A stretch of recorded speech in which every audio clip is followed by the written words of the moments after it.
ଇଂରାଜୀ ନବବର୍ଷର ସମସ୍ତଙ୍କୁ ମୋର ଶୁଭେଚ୍ଛା। ଜଗନ୍ନାଥ ପାଖରେ ପ୍ରାର୍ଥନା କରିବି ସମସ୍ତେ ସୁଖ ସମୃଦ୍ଧି ହେଉ, ସମସ୍ତେ ଭଲରେ ରୁହନ୍ତୁ।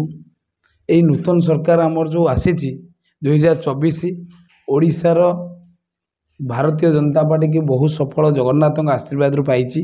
ଆଉ ଭାରତୀୟ ଜନତା ପାର୍ଟିର ନେତା କାର୍ଯ୍ୟକର୍ତ୍ତା ସମସ୍ତେ ସାଧାରଣ ଜନତା ଓଡ଼ିଶାବାସୀଙ୍କ ପାଇଁ, ଓଡ଼ିଆଙ୍କ ପାଇଁ ସଦାସର୍ବଦା ସେବାରେ ନିୟୋଜିତ ହୋଇଛନ୍ତି। କେହି ଏଇଠି ମୁଖ୍ୟମନ୍ତ୍ରୀ ଠାରୁ ଲଗେଇକିରି ଯେ ପ୍ରଧାନମନ୍ତ୍ରୀ ପର୍ଯ୍ୟନ୍ତ ଭାରତୀୟ ଜନତା ପାର୍ଟିର ସାଧାରଣ ସେବକ ଭାବରେ ସେ ସାଧାରଣ ଜନତାମାନଙ୍କର କାମ କରୁଛନ୍ତି।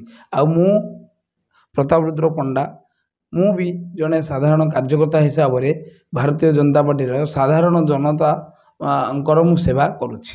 ଆଉ ଜଗନ୍ନାଥଙ୍କ ପାଖରେ ପ୍ରାର୍ଥନା କରିବି ନୂତନ ବର୍ଷର ସମସ୍ତଙ୍କର ସୁଖ ସମୃଦ୍ଧି ହେଉ, ଓଡ଼ିଶା ଶସ୍ୟ ଶ୍ୟାମଳା ହେଉ, ପ୍ରଭୁଙ୍କର ଆଶୀର୍ବାଦରୁ ସମସ୍ତଙ୍କର ପରିବାର ସୁଖ ସମୃଦ୍ଧି ହେଉ।